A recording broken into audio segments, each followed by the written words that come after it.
Вітаю, шаноўнае гаспадарства, з вами Алесь Пазняк і вы глядзіце чарговы беларускі крок.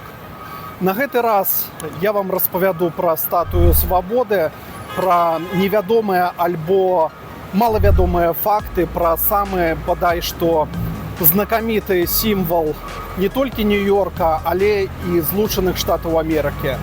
Мы таксама пагаворым пра беларускую эміграцыю, пачынаючы з 2020 года. Заставайцеся з беларускім крокам. Гэта будзе цікава.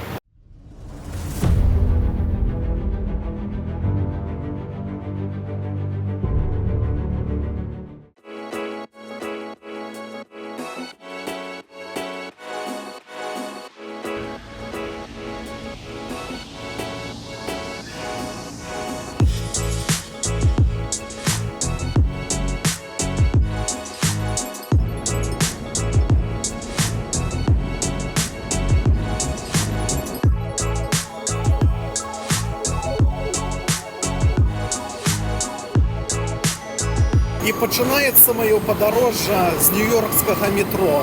Я знаходжуся тут для таго, каб даехаць да парома, які і прывязе мяне на востраў Свабоды, дзе знаходзіцца сама статуя свабоды. Зараз раніца, народу ў метро не так шмат, людзі ўжо ў асноўным паехалі на працу, да час піка яшчэ далёка, таму ўсё ў парадку, я еду далей. Пабачыць статую свабоды можна і са звычайнага для некаторых жыхароў Нью-Йорка грамадскага транспарта, бо кожны дзень паміж выспай Манхэттан і выспай Стэттэн-Айленд курсіруе паром.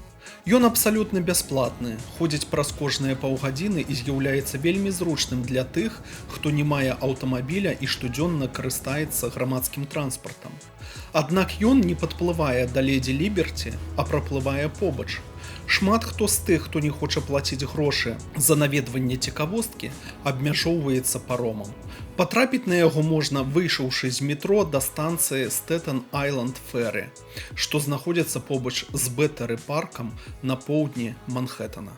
Я іду набываць квіткі і ўжо бачу, што вялікая чарга людзей, якая імкнецца пабачыць статую свабоды зблізку. Ось, людзі едуць з усяго свету, каб пабачыць нью-йоркскую цікавостку. Зараз буду набываць квіткі. Набываць квіткі трэба толькі ў чырвоным цагляным доміку, альбо онлайн. Таму што існуе цэлая індустрыя махляроў, якія стаяць побач і прапаноўваюць квіткі да статуі, якія не з'яўляюцца сапраўднымі. Таксама тут шмат мелкіх гандляроў, якія не даюць прахода, прапаноўваючы розную драбнату і халодную ваду. Мітусні і шуму перад заходам на паром да леді Ліберці хапае. Але калі ў вас ёсць мэта, то ўсё гэта неістотна. Набыў я квіточак. Вось такі ён, папяровы. Прадаецца ў такім вось месцы. Там, у шапіку. Зараз іду на паром. Розныя гандляры мелкія, якія прадаюць нейкую садавіну, напоі, сувеніры. Іх заўсёды тут шмат. Я думаю, што будзе яшчэ болей, проста раніца. Буду станавіцца ў чаргу. Я бачу, што яна доўгая. Таму не ведаю, колькі мне прыйдзецца стаяць. А гандляры раскладваюць свае рэчы ў надзеі, што хтосьці штосьці ў іх набудзе. Я ўжо прайшоў вялікую чаргу. Сек'юрыці, быў татальны дагляд усіх рэчаў. Металадэтэктарам абшчупвалі кожнага. Зараз уже іду на паром і ўсё ў парадку. Народу сапраўды шмат. Не гледзячы на тое, што раніца. Плывучы да выспы Свабоды можна пабачыць прыгожыя віды Манхэттана, які ўпіраецца сваімі стромкімі хмарачосамі ў неба. Паназіраць за пеннай і бурлівай вадой за бартом парома. Адчуць марскі брыз, пабачыць іншыя караблі і кацеры, якія праносяцца побач, а таксама паназіраць за леді Ліберці збоку.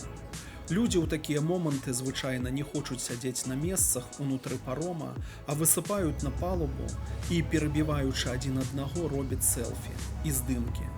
Я загадзя заняў зручную пазіцыю, таму маім здымкам амаль ніхто не перашкаджаў. Я пабачыў усё. Я ўжо выйшаў з парома, ён за маёй спіной, іду да статуі свабоды і распавяду некалькі цікавых фактаў пра саму статую. Вельмі спёчна абышоў статую свабоды ўжо 2 разы. Калі шчыра сказаць, то я тут і знаходжуся другі раз. Калі я толькі прыехаў у Злучаныя Штаты Амерыкі, напрыканцы 2021 года, першае, што я зрабіў, гэта прыехаў сюды на выспу Свабоды, каб пазнаёміцца з ледзі Ліберці. Мне было цікава, гэта была восень, ішоў дождж, але нягледзячы на надвор'е, народу было шмат, і сярод прамоклых турыстаў быў і я. Вось такое першае было маё знаёмства са Злучанымі Штатамі, з Нью-Йоркам, з ледзі Ліберці. Праплываў побач з ёй вельмі шмат, калі выпраўляўся з Манхэттана ў Стэтэн-Айленд, бо паром ідзе побач са статуяй, не заязджаючы сюды. Гэта як грамадскі транспарт, такі вось фэры, паром. Вось, але каля самой статуі знаходжуся у другі раз. Самы галоўны сімвал Нью-Йорка і ўсіх Злучаных Штатаў Амерыкі, велізарная скульптурная кампазіцыя, выканана ў неакласічным стылі. Статуя свабоды ўяўляе сабой жанчыну, размешчаную на высокім пастаменце, якая ў сваёй правай руцэ сціскае ўзнесеную над галавой паходню. А левай рукой статуя прыціскае да свайго цела скрыжаль, на якой рымскімі лічбамі захаваная дата прыняцця дэкларацыі незалежнасці ЗША. І дагэтуль адзін толькі выгляд статуі свабоды ўзрушае ўяўленне і бударажыць сэрцы нават апошніх скептыкаў.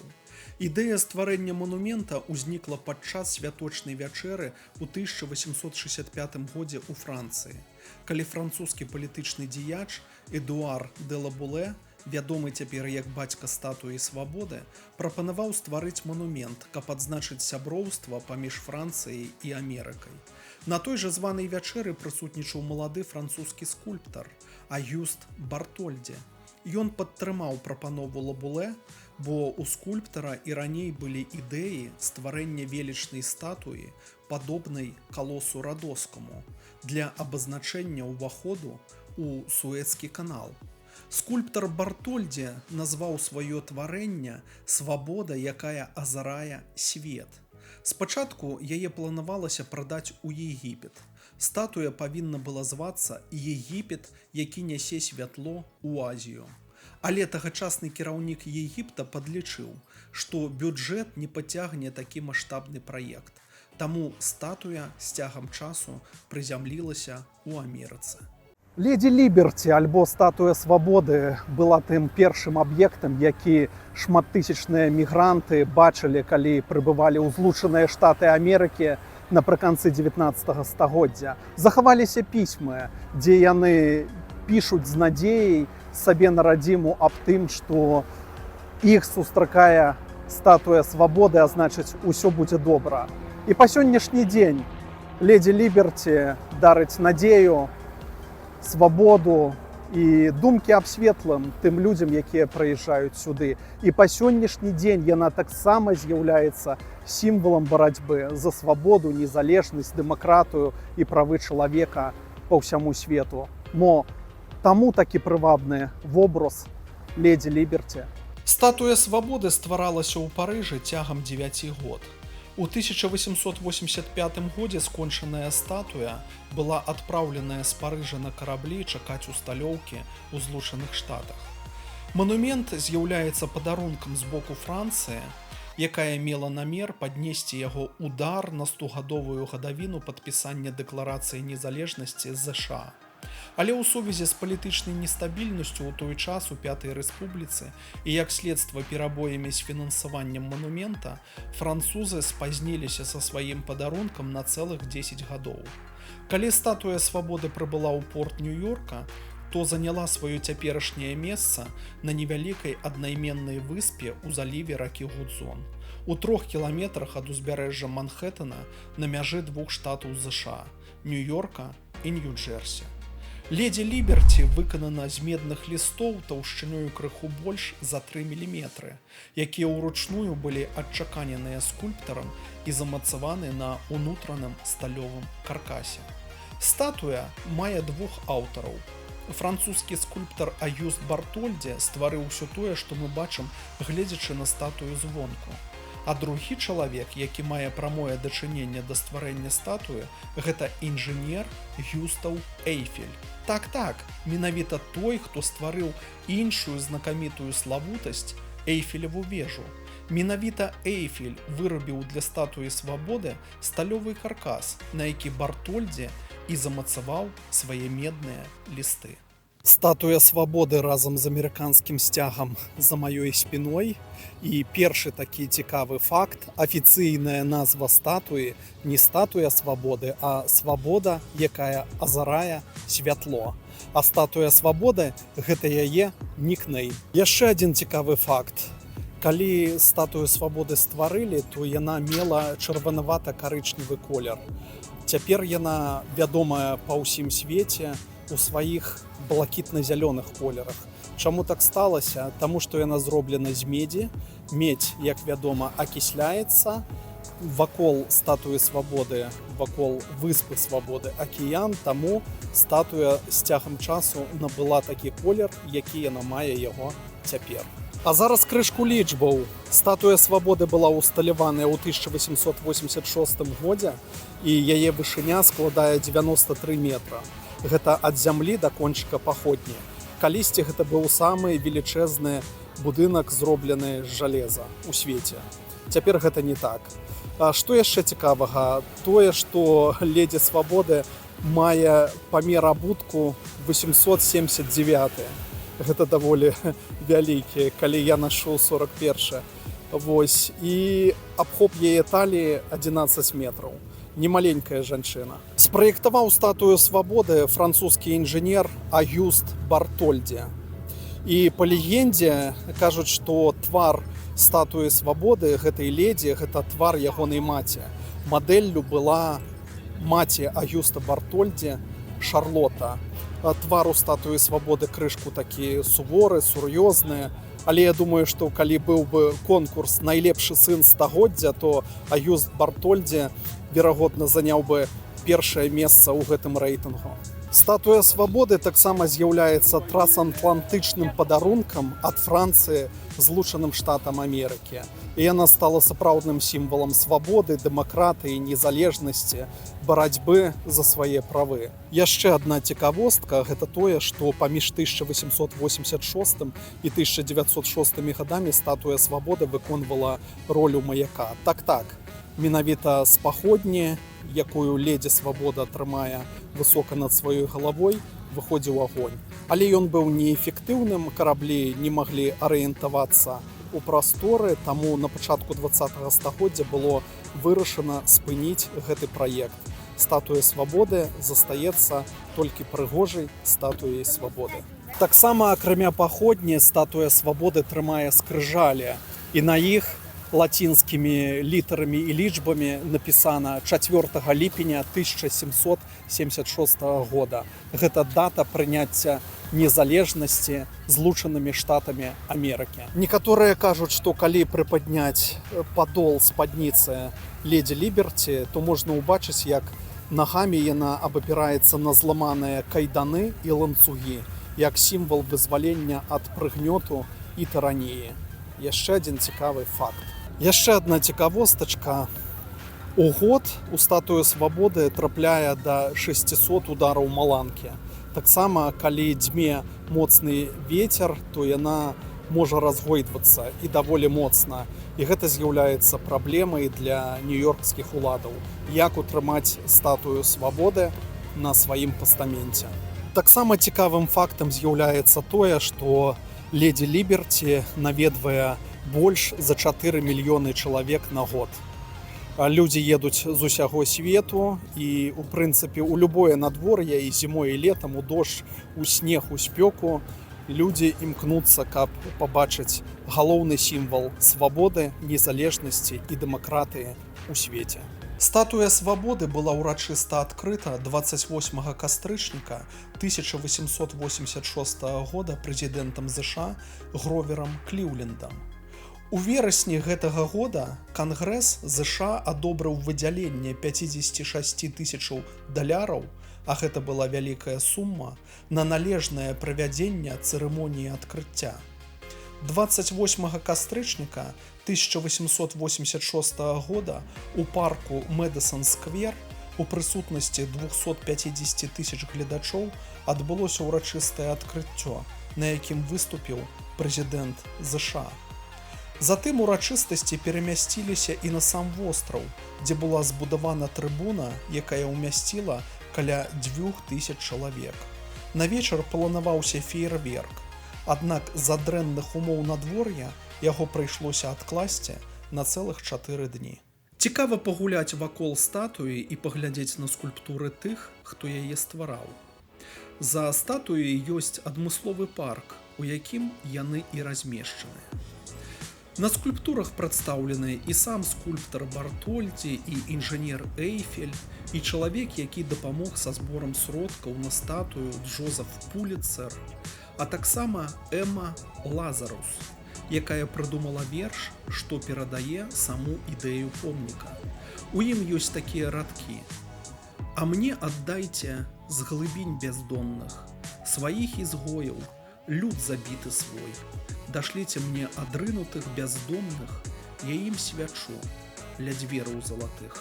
Вось тут, як можна пабачыць, такія маленечкія скульптуры. Гэта людзі, якія так ці інакш прычыніліся да таго, каб статуя свабоды стала вядомай. Тут мастакі, паэты, а таксама скульптар, інжынер, які быў аўтарам гэтага праекта, Аўгуст Бартольдзі. Вось, тут і Эйфель ёсць са сваёй эйфелевай вежай, які дапамагаў Бартольдзі для таго, каб статуя свабоды магла пабачыць свет, і астатнія людзі. Невялічкія скульптуры, але вельмі цікава.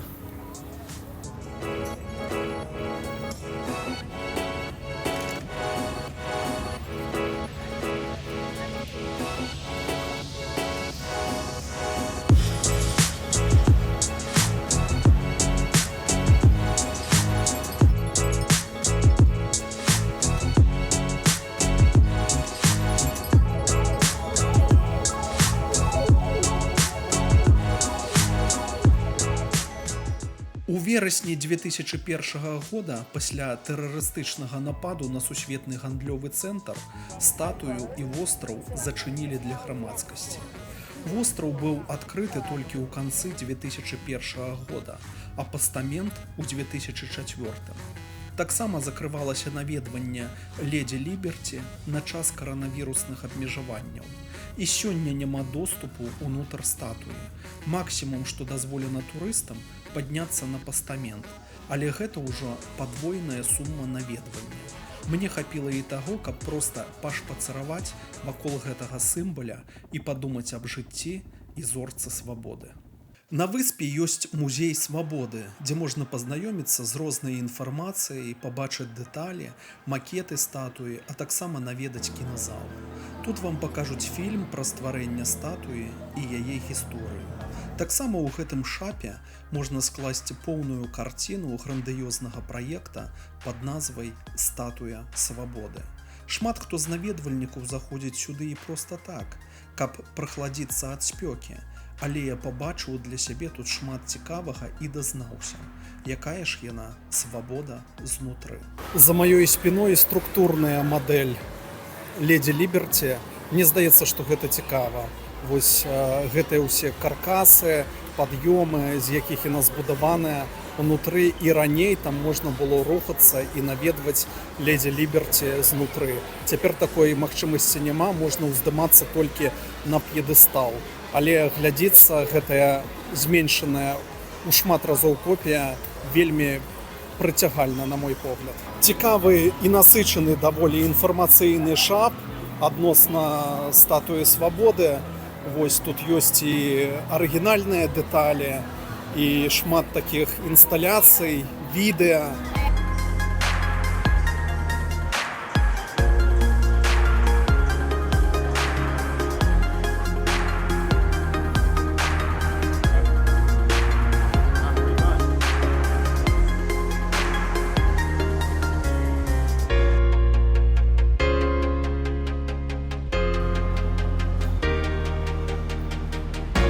Я правёў на выспе Свабоды ўжо пару гадзін. Зараз буду рухацца, але не ў Нью-Йорк, а на пачатку на Эліс-Айленд.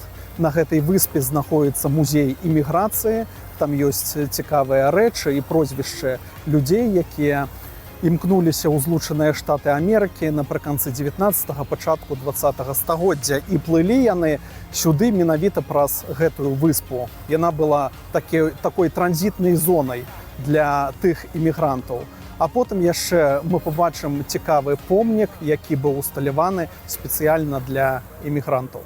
Не абысціся на выспе і без сувеніраў. Сувенірная крама тут блішчыць разнастайнасцю вырабаў, кошты якіх проста нейкія касмічныя. Але і сюды заходзяць людзі, і шмат хто не выходзіць з пустымі рукамі. Амерыканцы любяць сувеніры і ганарацца тым, што набылі іх менавіта ў таго месца, дзе пабывалі наведвальнікамі. Стаю, чакаю паром і ўбачыў такое відовішча.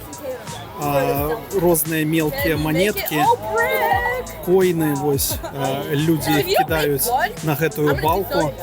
Напэўна, на ўдачу. Таксама адна з цікавостак.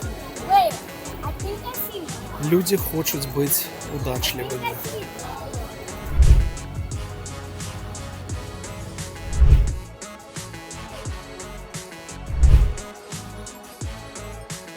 Я знаходжуся ў Нацыянальным музеі іміграцыі. Тут усё нагадвае вакзал. Клункі, чамаданы з 19-го стагоддзя і натоўпы людзей. Толькі ў той час гэта былі імігранты, а ў сённяшні час гэта турысты. Зараз пабачыце абстаноўку ў гэтым музеі. Статуя Свабоды великадушна вітала мільёны імігрантаў з Еўропы, а выспа Эліс-Айленд перагароджвала ім шлях.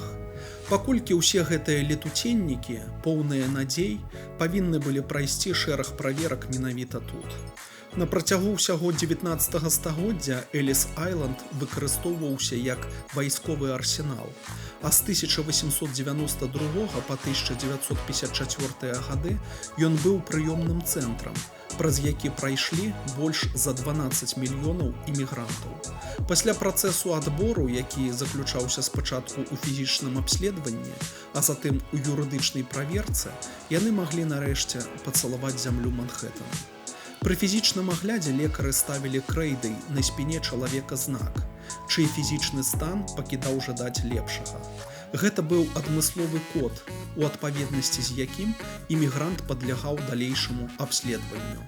Нягледзячы на гэта, толькі 2% з ліку навічкоў адправілі назад. Ніякай адзнакі ўсяму гэтаму я даваць не збіраюся.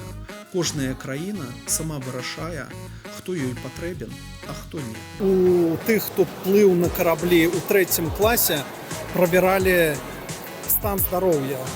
Тут гэта быў такі дом, дзе яны проста прыбывалі цэлымі натоўпамі, тут чакалі, тут медыкі іх абследавалі, і потым яны ўжо рухались далей альбо заставаліся на карантын на месцы. Першы і другі клас абследавалі прама на караблі. Таму гэты будынак, які зараз з'яўляецца музеем, у свой час служыў зусім для іншых рэчаў. Я падняўся з першага паверха на другі, і гэта рэгістрацыйны пакой. Тут у свой час рэгістравалі ўсіх, хто прыязджаў у Амерыку з гэтага боку, хто плыў у Нью-Йорк. І вось тут, у гэтым пакоі, ёсць такія спецыяльныя аўтаматы, дзе адлічбаваная інфармацыя аб усіх, хто калісьці ў 19-м, на пачатку 20-го стагоддзя прыбываў у Злучаныя Штаты Амерыкі, і калі што, тут можна пашукаць нейкіх сваіх родзічаў, которые калісьці дабраліся да берагоў Паўночнай Амерыкі. Выспа надзеі і слёз называюць Эліс-Айленд амерыканцы. І прыплываюць сюды шмат хто каб пабываць на той зямлі, адкуль пачаўся шлях іх продкаў у Амерыку, а заадно і пашукаць у музеі хоць нейкі след сваіх пра-пра. У запісах суднавых часопісаў, у старадаўніх фатаграфіях, у дзённіках і нататках. Таксама за адпаведную плату тут можна паглядзець адлічбаваную інфармацыю аб тых, хто калісьці прыбываў на Эліс-Айланд. Шмат амерыканцаў пры гэтым не стрымліваюць слёзы, калі знаходзяць людзей з падобнымі прозвішчамі, якія маюць самі. Дарэчы, я вось зараз праходжу па рэгістрацыйнаму пакою. Гэтыя ўсе лавы, стулы, на якіх сядзяць людзі, яны аўтэнтычныя. Яны з 19 стагоддзя. На гэтых лаўках сядзелі тыя людзі, якія прыязджалі ў Злучаныя Штаты на пачатку 19 стагоддзя. Тумба таксама аўтэнтычная. Вось тут рабілі рэгістрацыю тых, хто прыязджаў. Вось гэтыя тумбы. Зараз тут інфармацыя, нейкія спісы людзей. Вось. Гэта маленечкая частачка таго, што калісьці было. А лавы аўтэнтычныя. І два амерыканскія сцягі, якія паказваюць, куды людзі прыязджалі. Яны паказваюць моц, незалежнасць і магутнасць гэтай краіны. Злучаных Штатаў Амерыкі. У сярэднім імігрант праводзіў на выспе ад 3 до 5 гадзін. У галоўным будынку новапрыбылыя паднімались на другі паверх у залю рэгістрацыі, вядомую таксама як Вялікая заля. Гэты ўздым яшчэ называлі 6-секундным аглядам. Лекары і медсёстры, назіраючы зверху за імігрантамі, адсявалі для далейшага агляду кульгалых і задыханых, як магчымых сардэчных або хворых на сухоты людзей. Іх лёс вырашаўся тут, у зале рэгістрацыі. За маёй спіной мэбля, якой карысталіся імігранты. Мэбля таксама аўтэнтычная 19 стагоддзя. Вось тут і шафы, і ложак нейкія, і вешалкі, і гэтак далей. Усё абсталяванне з таго часу. Як бачна па гэтым фотаздымкам, імігранты, якія прыязджалі ў Злучаныя Штаты ў 19 стагоддзі, у пераважнай сваёй большасці былі габрэі, але не толькі. Я бачу тут і усходніх людзей, арабы, афрыканцы. Вось еўрапейка, жанчына, напэўна.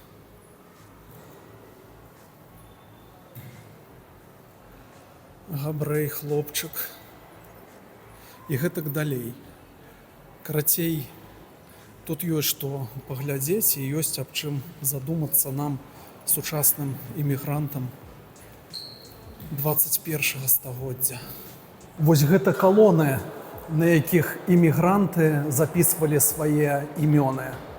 Тут ёсць і на лацінкі, і, дарэчы, на кірыліцы. Прозвішчы, імёны, але вельмі цяжка разабраць, што там напісана дакладна. На пачатку, калі тут была рэстаўрацыя, хацелі гэтыя калоны пафарбаваць, зашпакліваць, вось, перарабіць іх, каб у іх быў новы знешні выгляд, але потым вырашылі заставіць усё так ёсць. Адзінае, што іх апранулі ў шкло. І сёння гэта таксама з'яўляецца рарытэтам і каштоўнасцю музея іміграцыі. Стаю ля музея іміграцыі, і ў мяне такія змешаныя пачуцці, бо за мной статуя свабоды, вось ён сам, музей іміграцыі, тут ідуць рэстаўрацыйныя работы. Змешаныя пачуцці ў сувязі з чым? У сувязі з тым, што сёння мы, беларусы, з'яўляемся нацыяй, народам, які таксама знаходіцца ў іміграцыі. Згодна вось апошнім звесткам, якія друкаваліся ў сродках масавай інфармацыі, гэта сотні тысяч беларусаў. Гэта як два гарады, Брэст і Гродна. разам узятыя выехалі пасля 2020 года. І гэта толькі заходняя Еўропа, а колькі беларусаў у Расіі, у Злучаных Штатах Амерыкі. Незлічоная колькасць. Таму вось мы сёння расцярушаныя па гэтаму свету, і мы сапраўды эмігранты, якія знаходзяцца ў самых розных абставінах, не заўсёды добрых, не заўсёды ўсё ва ўсіх у шакаладзе. Але Беларусь працягвае жыць нават у такіх умовах. Я веру ў тое, што ў нашай краіны яшчэ будзе светлая, вольная будучыня. Такі час, такія умовы, ёсць такая народная прымаўка: за кім неба, на таго ланцуг не накінеш. І сапраўды так, усе вольныя людзі, усе, хто імкнецца да свабоды, да волі, да незалежнасці, мы ўсе пакідаем сваю краіну для таго, каб аднойчы туды вярнуцца. Калі вы падтрымліваеце маю думку і таксама марыце аб тым, што мы калісьці вернемся ў Беларусь, праўда, невядома пры якіх умовах, тады пастаўце пад гэтым відэа які-небудзь каментар. Я усе каментары чытаю і на ўсе каментары адказваю. Давайце паглядзім, колькі нас глядзіць гэта відэа і колькі чалавек марыць і жадае таго, каб вярнуцца на сваю бацькаўшчыну. Лічба колькасці грамадзян Беларусі, якія пакідаюць сваю краіну пасля падзей 2020 года, імкліва паднялася ўверх. Цяпер былыя суседзі, сябры і старыя знаёмыя сустракаюцца часцей дзе-небудзь у барах і кавярнях Вільні, Беластоку, Варшавы, Берліна, чым у сябе дома. Людзі ўцякаюць ад рэпрэсій, турмы, катаванняў, дыктатуры, ды і проста ў пошуках лепшага жыцця і светлай будучыні. Старшы даследчык Цэнтра новых ідэй Геннадзь Каршуноў, абапіраючыся на даступныя статыстычныя дадзеныя, паспрабаваў падлічыць, колькі беларусаў з'ехала з краіны пасля 2020 года. І вось да якіх высноваў ён прыйшоў. Цытата: «Калі сумаваць прыведзеныя вышэй лічбы, то атрымаем наступнае. Польшча – каля 120 тысяч грамадзян Беларусі, Літва – каля 50 тысяч, Германія – каля 8 тысяч, іншыя краіны Еўрапейскага звязу – 25 тысяч, Грузія – 11 тысяч, Ізраіль – 5 тысяч, усяго каля 220 тысяч, паказвае Каршуноў. Галоўнае ўпраўленне па міграцыі Міністэрства ўнутраных спраў Расійскай Федэрацыі таксама налічыла колькасць беларусаў, якія працуюць у Расіі, а гэта каля 430 тысяч. Нашы грамадзяне жывуць і больш ахвотна працуюць не ў сябе дома, а там, дзе ёсць для гэтага магчымасці і адносная свабода хоць нейкага развіцця, а таксама грашовы эквівалент. Той жа Каршуноў ацэньвае колькасць тых, хто выехаў пасля 2020 года у 500, а то і 600 тысяч чалавек. Цытата: «Такім чынам, здаецца, што на пачатак 2024 года будзе абгрунтаваным ацаніць агульную колькасць беларускай міграцыі прыкладна ў 500-600 тысяч чалавек. Гэта каля 6-7% ад агульнай намінальнай афіцыйнай колькасці насельніцтва краіны, паводле звестак Белстата. Ці амаль Гродна і Брэст разам». Эмігрант – гэта чалавек, які сутыкаецца з рознага роду складанасцямі.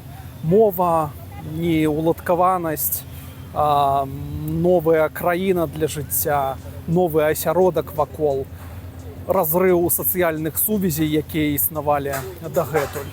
Таму, калі вы эмігранты, калі вы глядзіце гэтае відэа, цісніце падабаючку і давайце разам ствараць новую беларускую прастору вакол сябе і разам з тым не забывацца на тое, каб інтэгравацца ў новае грамадства дзеля таго, каб быць тут паспяховымі, каб жыць і каб надалей прывесці ў сваю бацькаўшчыну, у сваю краіну той досвед, які мы можам атрымаць у новых умовах, у новай краіне. Сябры, я пабываў ля статуі свабоды і ў музеі эміграцыі, аднак помнік іммігрантам я так побачити не змог. Ён знаходзіцца вось тут, за гэтай шырмай, але тут ідуць зараз рамонтныя працы, таму помнік закрылі, накрылі і яго не пабачыць. Я ў наступны раз распавяду як-небудзь пра той сімвалізм, які закладзены ў гэты помнік. Пасля наведвання статуі свабоды і музея іммігрантам паром прывёз наведвальнікаў у Бэтэры-парк, які размяшчаецца на поўдні Манхэттана і ўжо некалькі гадоў лічыцца адным з лепшых месцаў для жыцця ў Нью-Йорку. І гэта праўда, што з раскошнай нерухомасцю, пышнай расліннасцю і моднымі рэстаранамі Бэтэры-парк прыцягвае сюды заможных жыхароў. Тут жа зусім непрыкметна размясціўся бронзавы помнік з чырвона-карычневага граніту, які называецца сцісла «Іммігранты». Помнік іммігрантам прысвечаны памяці тых мільёнаў прыезджых, якія за апошнія 200 гадоў сфармавалі амерыканскую нацыю.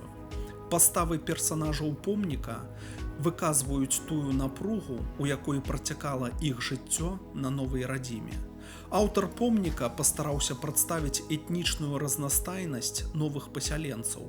Сярод іх укленчаны габрэй, афрыканец, святар і рабочы. І па сённяшні дзень людзі з усяго света імкнуцца ў ЗША, а таксама ў іншыя краіны, дзе ёсць шанец пачаць усё з чыстага аркуша. Вось такое падарожжа ў мяне атрымалася. Мне было цікава, хоць і вельмі спёчна, але я ўсё ж такі вытрымаў спёку і атрымаў вялікае задавальненне ад майго сённяшняга шпацыра. Спадзяюся, што і вам было цікава разам са мной наведаць Леді Ліберці і музей імміграцыі, а таксама вось атрымаць некаторую інфармацыю. Пішыце ў каментах, што вы думаеце адносна імміграцыі, іммігрантаў. Я так думаю, што бальшыня тых, хто глядзіць беларускі крок, таксама з'яўляюцца іммігрантамі. Давайце разам супольнічаць і падтрымліваць стасункі і далучацца да беларускіх суполак, там, дзе мы жывём, там, дзе мы працуем, там, дзе мы уладкоўваемся, каб пачаць новую старонку нашага жыцця. Цікавы факт, але ўжо не пра статую свабоды, а пра злучаныя штаты Амерыкі. Як вядома, Амерыка з'яўляецца краінай іммігрантаў, таму тут нармальнае стаўленне да тых, хто сюды прыязджае. І нават калі ты не ведаеш англійскай мовы, то нічога надзвычайнага з табой не адбудзецца. Цябе не будуць за гэта кпіць, вось над табой не будуць ніякім чынам здзеквацца, а наадварот, табе дапамогуць у тваёй сітуацыі. У мяне былі такія сітуацыі не раз. Калі я толькі прыехаў, мне трэба было знайсці маршрут, па якому дабрацца з аднаго месца ў іншае, і мне дапамаглі добрыя людзі. Тут іх вельмі шмат, і сапраўды падтрымка добрых людзей, яна спрыяе для таго, каб нашыя крылы маглі расправіцца на новым месцы. Таму не вешайце нос, я спадзяюся, што ва ўсіх нас усё будзе добра. Вучыце мовы, адаптуйцеся ў новых умовах і давайце вакол сябе ствараць прыемную атмасферу для таго, каб і іншыя людзі маглі цягнуцца да нас, а мы маглі б ім дапамагчы тым, чым можам. Сябры, дзякую вам, што вы даглядзелі гэтае відэа да канца. Калі вы яшчэ не падпісаныя на беларускі крок і для вас гэта бяспечна, то, калі ласка, падпішыцеся. Таксама не забудзьцеся пра падабаечкі і напісаць унізе пад гэтым відэа які-небудзь камент. Давайце разам супольнічаць, давайце разам развіваць беларускі YouTube. Дзякуй вам за падтрымку. Жыве Беларусь і слава Украіне!